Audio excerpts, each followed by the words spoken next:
চারদিকে শুকিয়ে যাওয়া নদী, মাঝখানে ছোট একটি চরদ্বীপ, যেখানে প্রতিদিনই জীবনের ঝুঁকি নিয়ে লড়াই করে চলছে দিন। নেই নিরাপদ পথ, নেই কোনো সেতু, শুধু এক টুকরো নড়বড়ে বাঁশের সাঁকোই তাদের বাইরের পৃথিবীর সাথে যোগাযোগের একমাত্র মাধ্যম। চারপাশ সেই নদী, আমরা দ্বীপের মধ্যে বসবাস করি, আমাদের রাস্তা নাই, ঘাট নাই। গাইবান্ধার সাদুল্লাপুর উপজেলার রসুলপুর ইউনিয়ন এলাকার মহিষবান্দি পূর্বাপাড়ার প্রায় ৪৫টি পরিবারের শতাধিক মানুষ বসবাস করেন মরা ঘাগট নদীর মাঝখানের একটি চরদ্বীপে। এই স্থানের মরা ঘাগটের উপর ভাঙা বাঁশের সাঁকো দিয়ে পারাপার করতে হয় কোমলমতি শিক্ষার্থী সহ নানা বয়সের মানুষের।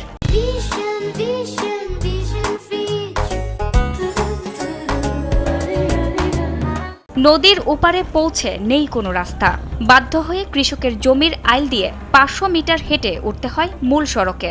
বাঁশের ভাঙা সাঁকো দিয়ে ঘাটাটা লাগে, জমির আল দিয়ে মানুষ যাতায়াত করতে দেয় না, অনেক কষ্টকর হয়ে যায় আমাদের রাস্তার জন্য। আমার এক বড় ভাই যাতে রাস্তাতে যাতে ব্রিজ থেকে পড়িয়ে যায়, সেটা ভাইয়া অসুখ করে মারা গেছে। ছোট বাচ্চা কাচ্চা নিয়ে যে যাতায়াত করি তাতে বড় ধরনের বিপদ হয়। স্থানীয়দের অভিযোগ, কয়েক যুগ ধরে এখানে পরিবারগুলো বসবাস করলেও তাদের যাতায়াতের সমস্যার কোনো স্থায়ী সমাধান হয়নি।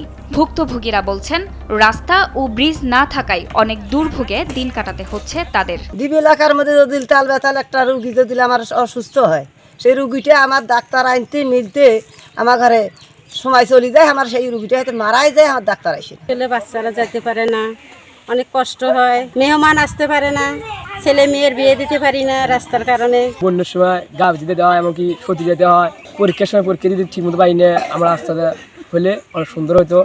আমার খুব নিয়ে গাইতে কষ্ট হয়, আনতে আমি 2 দিন পরেই গেছিলাম। আমার হলো স্কুলে মন চায় না যাতে।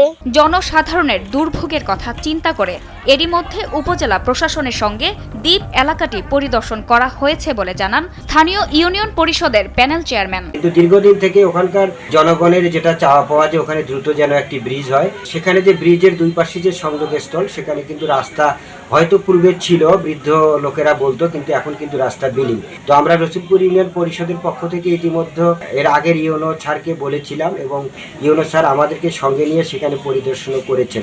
এ বিষয়ে উপজেলা প্রকৌশলী মোহাম্মদ মেনাস জানান, বিষয়টি নিয়ে এখনো তাদের কাছে নির্দিষ্ট কোনো তথ্য নেই, তবে নতুন করে তথ্য পেলে প্রয়োজনীয় পদক্ষেপ নেওয়া হবে বলে জানান তিনি। ইউনিয়নে মহিষবান্দি গ্রামে উল্লেখিত স্থানটি সম্পর্কে এলজিডি কর্তৃপক্ষের কোনো সুনির্দিষ্ট কোনো তথ্য না থাকায় এ ব্যাপারে কোনো মন্তব্য করা সম্ভব নয়। পরবর্তীতে এ ব্যাপারে যদি কোনো তথ্য আমাদের কাছে আসলে সে বিষয়ে বিস্তারিত বলা হয়। নিরাপদ রাস্তা ও একটি সেতুর অভাবে বছরের পর বছর বিচ্ছিন্ন জীবন কাটাচ্ছে দ্বীপের এই মানুষগুলো। একটি ব্রিজ নির্মাণ হলে তাদের যাতায়াত যেমন সহজ হবে, পাশাপাশি শিক্ষা, চিকিৎসা ও স্বাভাবিক জীবনযাত্রার পথ খুলে যাবে বলে আশা স্থানীয়দের। জান্নাতুল ফেরদৌস, কালবেলা।